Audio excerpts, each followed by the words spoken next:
300만 시민의 대의기관으로서 항상 시민과 소통하면서 의정활동을 펼쳐주시는 이봉락 부의장님을 비롯한 의원님 여러분께 감사와 존경을 표합니다. 그러면 지금부터 김용희 의원님, 김유곤 의원님, 박판순 의원님, 김대중 의원님, 나상길 의원님께서 질문하신 일괄 질문에 대하여 순서대로 답변드리도록 하겠습니다. 먼저 김용희 의원님 질문하신 내용에 답변드리겠습니다. 존경하는 김용희 의원님께서 저출산의 대책은 포괄적이고 체계적인 대응 전략이 필요함을 지적하셨습니다. 또 인구 정책으로서의 한계를 극복하고 사회 정책으로 접근해야 한다는 아주 중요한 관점 전환 의견에 대해서 저는 공감을 표시합니다. 김 의원님께서는 인천시의 구체적인 정책과 실행 전략 그리고 시민들이 이러한 변화의 정책에 어떻게 참여할 수 있는지 그 방안에 대해서 질문하셨습니다. 잘 아시다시피 우리나라 지난해 합계 출산율이 0.78명이고 인천시는 또 0.75명인데 금년도 2분기 발표된 거에 하면 정말 심각한 수준 0.7명으로 떨어지는 그런 최악의 상황입니다. 올해 0.6명대로 하락할 수 있다는 전망도 나오고 있습니다. OECD 국가 중에서 압도적 최하위일 뿐만 아니라 세계 모든 국가 중에서 최하위 수준을 보여주고 있는 것이 우리의 지금 출산율이고, 이런 추이가 계속된다면 국가적 재앙 수준이고 국가 소멸론까지 나오고 있는 암담한 상황에 있습니다. 정부에서 그동안 2006년부터 저출산을 위한 정책으로 총 280조 원을 투입했다고 돼 있지만은 뚜렷한 효과를 거두기는커녕 이렇게 급격하게 출산율이 떨어지고 있는 상황에 있어서 인천시 입장에서도 이것은 통상적인 방법으로는 해결하기가 어렵겠다는 인식을 갖고 있습니다. 물론 지금도 난임 지원이라든가 첫 만남 지원금 확대, 임산부 교통비 지원 등 핵심 공약을 추진하고 있습니다만 시에서는 이 부분과 관련해서 지금 수개월째 사실 면밀한 방안을 세워서 검토를 하고 있습니다. 조만간에 좀 특단의 대책에 대해서 정리되는 대로 조만간 발표할 계획에 있다 하는 점을 말씀을 드립니다. 저출산 문제는 또 시민의 노력으로 해결할 수는 없을 겁니다. 국가 차원의 재원 마련이라든가 확장 시책 등을 필요로 하는데 정부에 강력하게 건의할 내용도 지금 정리하고 있다는 말씀드립니다.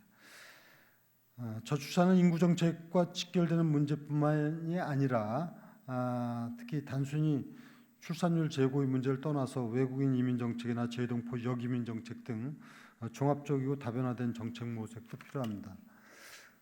아울러 내년에는 저출산을 포함한 인구 정책 시행 시 더 많은 시민이 참여하고 협력할 수 있도록 인구 포럼과 인구 서포터 등을 신설할 계획이고 시에서도 적극적인 지지와 관심을 부탁드리겠습니다. 다음으로 존경하는 김유곤 의원님께서 일용직 근로자 문제를 집중적으로 말씀해 주셨습니다. 일용직 근로자의 지원과 보호 대책, 또 고용안정성 제고 방안에 대한 질문이 있으셨습니다. 답변드리겠습니다. 통계청 경제활동인구조사 9월 자료에 따르면 우리시 일용직 근로자 수는 6만 4천 명이고 전체 취업 대비 3.8%로 김 의원님께서 말씀하신 3월 통계 수치 4.1%보다는 다소 개선되고는 있습니다. 이러한 우리시 일용직 근로자 비율은 전국 특광역시 중에 네 번째로 높은 수치입니다. 이것은 우리시 산업 구조가 유사한 경제 규모를 가진 서울과 부산보다는 서비스 비중이 상대적으로 낮고 또 건설업 비중이 높은 데서 기인하는 것으로 분석을 하고 있습니다. 최근 국제통화기금 연례협의 보고서에서 우리나라 노동시장 유연성 확보를 강조한 바와 같이 일용직 근로자로 대표되는 비정규직은 늘어날 가능성이 있다고 봅니다. 이것은 이제 세계적인 추세입니다만 일용직 감축과 정규직화의 한계로 작용하고 있는 것이 사실입니다. 김 의원님께서 질문하신 일용직 근로자에 대한 시 차원의 특화된 지원과 보호 방안은 아직 종합적인 대책으로는 수립되어 있지 않습니다만 단위 시책을 점진적으로 시행해 나가고 있습니다. 근로자들께서 고용과 노동 문제에 대응할 수 있도록 현재 6개의 무료 법률 상담소 운영을 지원하고 있고, 또 일용직 근로자 보호 대책 마련을 위해서 인천노동권익센터와 고용노동부 등과 상시 협력해서 노무, 산업안전 컨설팅과 맞춤형 노동 상담도 실시하고 있습니다. 이동 노동자 쉼터 운영과 생활임금의 합리적 결정 등을 할 수 있도록 다각적인 개선 대책을 마련해 나가겠습니다. 근본적으로는 일용직 근로자의 고용 보호를 위해서는 인천시 제조업 혁신, 미래산업 육성 등 양질의 일자리를 만들어가는 것이 가장 중요하다고 생각합니다. 이와 함께 취업 지원과 다양한 교육 프로그램을 운영해서 노동시장의 유연성 확대에 대응할 수 있도록 노력해 나가겠다는 말씀을 드립니다. 다음으로 존경하는 박판순 의원님께서는 2014년 인천 아시안게임 조직위원회에서 의무 반도핑 부장으로 근무도 하셨고, 그래서 지금도 아시안게임에 대해서 깊은 관심을 표명하고 계신 데 대해서 감사드립니다. 2014년 아시안게임은 제가 2014년 7월 인천시장으로 취임 후에 성공적으로 치러야만 했던 대규모 국제 행사였는데, 아까 영상을 보니까 조금 가슴이 뭉클하기도 했습니다. 인천 아시아게임은 인천의 체육시설, 관광시설, 교통시설 등 인프라 발전을 앞당긴 것도 사실이고, 지금까지 인천이 치렀던 가장 큰 규모의 국제 행사였던 것도 사실입니다. 이것은 재해동, 포천, 유치 등 다양한 국제 행사와 사업들이 추진되는데, 바로 아시안게임을 통해 갖춰진 인프라, 또 대외적인 이미지, 국제 경기 운영 능력, 이런 모든 부분에 바탕을 두고 있다고 생각돼서 인천의 글로벌 도시로 나아가는 전략에도 상당히 보이지 않는 힘이 되고 있다, 이렇게 말씀드리겠습니다. 박판순 의원님께서 질문하신 인천 아시안게임 기념관 관리 방안에 대해서 답변드리겠습니다. 인천 아시안게임 기념관은 2015년 10월에 개관해서 현재까지 인천시설공단에서 운영하고 있습니다. 2014년 인천 아시안게임과 장애인 아시안게임 기념물인 성화봉이나 메달과 같은 기념 물품이 260점이 전시되어 있고, 연평균 이용 인원은 5천여 명 되는 곳으로 되어 있습니다. 또한 2014년 인천 아시안게임을 기억하고 체험할 수 있는 어린이 스포츠 프로그램과 일반인 대상 기념관 투어도 진행하고 있습니다. 앞으로도 인천 아시안게임 기념관에 대한 대시민 홍보를 강화하고 많은 시민들이 참여할 수 있도록 체험 프로그램의 운영 횟수나 참여 범위, 종목 등을 확대해서 운영해 나가겠습니다.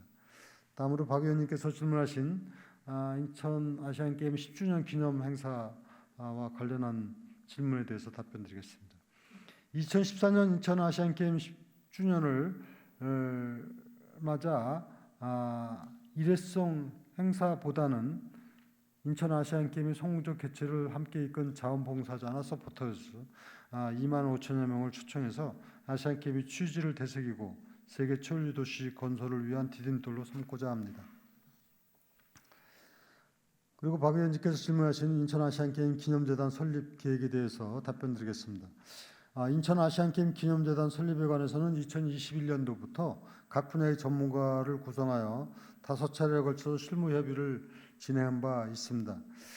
타시도 사례 발굴을 위해서 벤치마킹도 하고 시민 정책 담당 의견 수렴과 시의회 간담회 개최 등을 통해서 여러 차례 논의하고 검토하였지만은 지원 부족의 문제와 또 여타 지역의 사례 등을 참고해서 아직 재단 설립은 추진하지 못하였습니다. 참고로 서울에서 88 올림픽과 또 부산 아시안 게임과 관련해서도 아직 재단 설립은 하지 않고 있고, 다만 평창 동계 올림픽의 경우 재단이 설립되어 운영되고 있는 것이 지금 현 상황입니다. 재단 설립이 필요한지에 대해서는 좀 더 면밀한 검토를 통해서 판단하도록 하겠습니다. 그리고 현재 2014년 인천 아시안게임 잔여재산을 하는 방안으로는 인천 아시안 게임을 재현하는 시민 참여 기념 행사, 그리고 시민 누구나 이용할 수 있는 참여 시설 확충 등을 계획하고 있다는 말씀을 드립니다. 다음으로 존경하는 김대중 의원님께서 효성구역 도시개발 사업에 지속적인 관심을 가지시고 질문을 주셨습니다.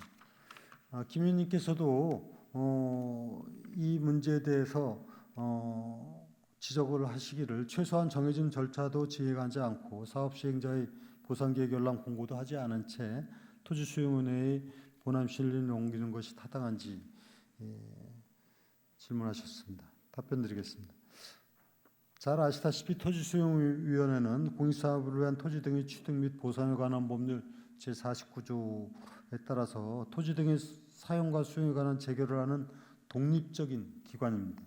재결 신청서의 기재 내용 또는 첨부 서류 등의 흠결이 있을 경우에는 일단 재결서를 접수한 뒤에 보정하도록 요구할 수 있고, 만약 사업 시행자의 재결 신청에 단순한 보완의 정도로 치유할 수 없는 중대하고도 명백한 하자가 있다고 하면은 해당 신청에 대한 조사와 심리를 거쳐서 토지수용위원회에서 본안 심리를 거치지 않고 각하 재결을 하게 됩니다. 김 의원님께서 말씀하신 수용재결 신청권에 대해서도 현재 접수되어서 보정 요구 중에 있습니다. 공익사업을 위한 토지 등의 취득 및 보상에 관한 법률 제31조에 따라서 수용재결 신청 서류에 대해서 열람 공고하여 주민들의 의견을 제출할 수 있도록 절차를 진행할 예정입니다. 향후에 해당 신청에 대한 조사와 심리를 거쳐서 토지수용위원회에서 사안에 따라서 각하 또는 기각 인용 등이 재결이 있을 예정입니다. 다음으로 김 의원님께서 인천시가 청문까지 개최하여 결정 통지한 행정처분을 철회 또는 취소할 계획이 있는지 말씀이 계셨습니다. 철거공사 중지는 행정심판 재결 결과의 이행 확보를 위해 청문을 내린 행정처분 사항입니다. 우리 시는 원칙적으로 변동 요인이 없다면 철회나 취소는 하지 않을 것입니다. 만일 행정심판 재결 결과 이행 완료 등 행정처분의 목적이 달성되면 원칙과 기준에 따라 엄정하게 확인 검토하고 그에 상응한 적절한 처분을 하도록 하겠습니다. 끝으로 김 의원님께서 효성구역 도시개발 사업 감사 실시에 대해서 질문하셨습니다. 김 의원님께서 요구하신 감사 실시는 진행 중인 소송 결과 등 요건 충족 여부를 충분히 살펴서 시행 여부를 결정하겠습니다. 인천시에서는 법률적 판단과는 별도로 특별 보상이나 이주대책 대상 범위를 넓혀 수혜자를 확대하기 위해 주민들과 지금 지속적으로 소통하면서 의견을 수렴하고 있고, 시행자와 중재를 시도하는 등 갈등의 원만히 해소될 수 있도록 적극 노력해 나가겠습니다.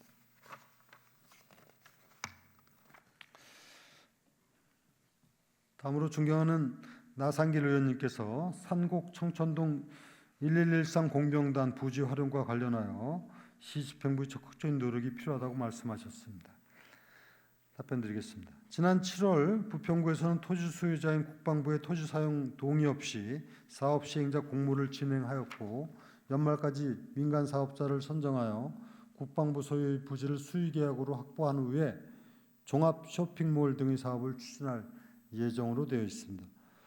그렇지만 국유재산법에는 민간에 대한 수의 매각 규정이 없어서 국방부는 민간 매각 시 경쟁 입찰을 추진할 예정입니다.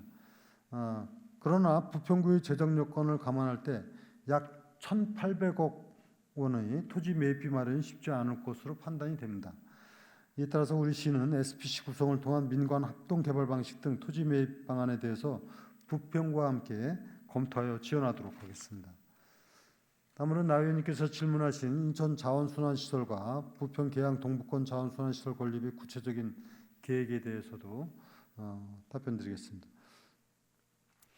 나 의원님께서도 잘 아시는 바와 같이 자원순환센터 건립은 생활폐기물 처리 주체인 군수구청장의 책임입니다.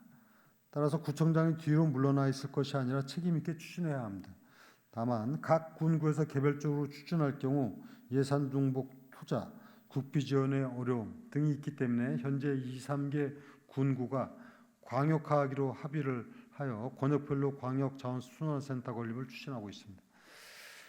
나 의원께서 말씀하신 대로 동북권의 경우는 동일 생활권인 부천시의 자원순환센터 현대화와 광역화를 통해 해결하기로 당초에 협의를 했었습니다만 지난 3월에 부천시에서 일방적으로 자체 소각시설을 건립하는 것으로 정책을 변경함에 따라서 부득이하게 우리 시는 부평 계양 광역 자원순환센터를 건립하는 것으로 계획을 수정하게 됐습니다. 현재까지 부평 계양구와 시가 참여하는 자원순환센터 건립 실무 TF를 구성해서 지속적으로 논의를 진행하고 있습니다. 자원순환센터는 신속하게 건립하는 것도 필요하지만 또한 주민의 수용성도 중요하기 때문에 이런 부분을 감안해서 추진해 나가도록 하겠습니다. 우리 시는 광역화를 추진하는 군구에 대해서는 법적으로 보장되는 인센티브 외에 추가로 다양한 인센티브를 제공하는 방안, 그리고 주민들과 수기하고 공론화하는 과정을 거쳐서 부평 계양구의 동북권을 비롯한 인천시 4대 권역 자원순환센터 건립 사업이 조속히 진행될 수 있도록 최선을 다하겠습니다. 이상으로 김용희 의원님, 김유건 의원님, 박판순 의원님, 김대중 의원님, 나상길 의원님의 일괄 질문에 대한 답변을 마치겠습니다. 앞으로도 의원님들께서 관심을 갖고 의견 주시는 내용에 대해서는 시정에 적극 반영하고 시정 운영의 성과로 이어질 수 있도록 더욱 노력하겠다는 말씀을 드리겠습니다. 감사합니다.